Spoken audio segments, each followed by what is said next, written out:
been a lot of talk recently and throughout this pandemic about the importance of mental health, and that's a good thing. I love that we're talking more openly and destigmatizing that topic. But just like our physical health, I think we often neglect it or we take it for granted until we find ourselves in a crisis.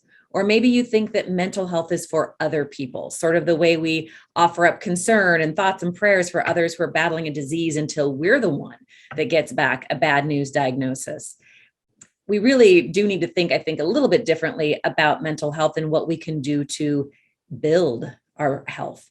I recently heard Natalie Kogan speak, and if you're not familiar with Natalie, she is an incredible person and the founder of a company called Happier. She's also the author of a book called The Awesome Human Project. And the promise of that book is that it'll help you break free from burnout, struggle less, and thrive more. And I love all of those. Yes, please, more of all of that. And I encourage you to check out the book. And I want to share with you a concept that she calls emotional fitness, which for me, when I heard about it, was a huge shift in my thinking about mental health. It's sort of like shifting from avoiding a bad diagnosis to really being proactive about creating health and creating wellness when it comes to your mental health. So first, I encourage you to pick up her book, and I'll put a link in the notes below. The book is awesome. She's incredible and is filled with great brain science and practical steps that anyone can take to build their emotional fitness. And I want to share with you a quick one that I used recently. Natalie says that everyone is carrying around what she calls an emotional whiteboard. It's the emotion that you bring to any meeting, conversation, just the emotion that you carry around with you. And we all know that not every day is great, or as one of my mentors like to say, not every day makes the highlight reel. And I was having one of those days. I was going into a call, a Zoom call, like we all do every day.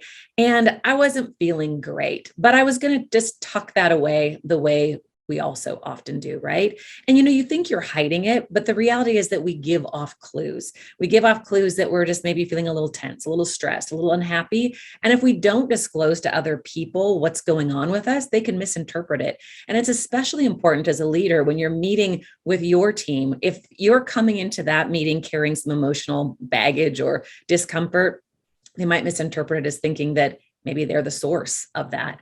But when we disclose what we're feeling, all sorts of good things happen. We feel better. We invite others in, and sometimes they can help us. And we also create a connection with others and make it okay for them to be human too. And so this particular call that I jumped on, you started with the usual pleasantries, and I was just going to blow past it and say, I'm good. And how about you? And I caught myself and said, you know what? I'm not feeling great today. I'm dealing with something a little bit difficult.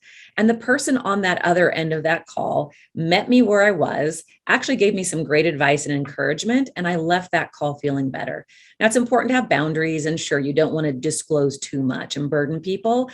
But when we share more of ourselves and we acknowledge that we are whole human beings that bring a complex set of emotions to the work that we're doing every day, it makes it better for us and it makes it better for our teams because it allows them to be more human too. So emotional fitness, it's a brilliant concept. It's one I'm embracing. I'd love to hear more from you in the comments. Any tips or strategies that you use to grow your own emotional fitness? Let me know.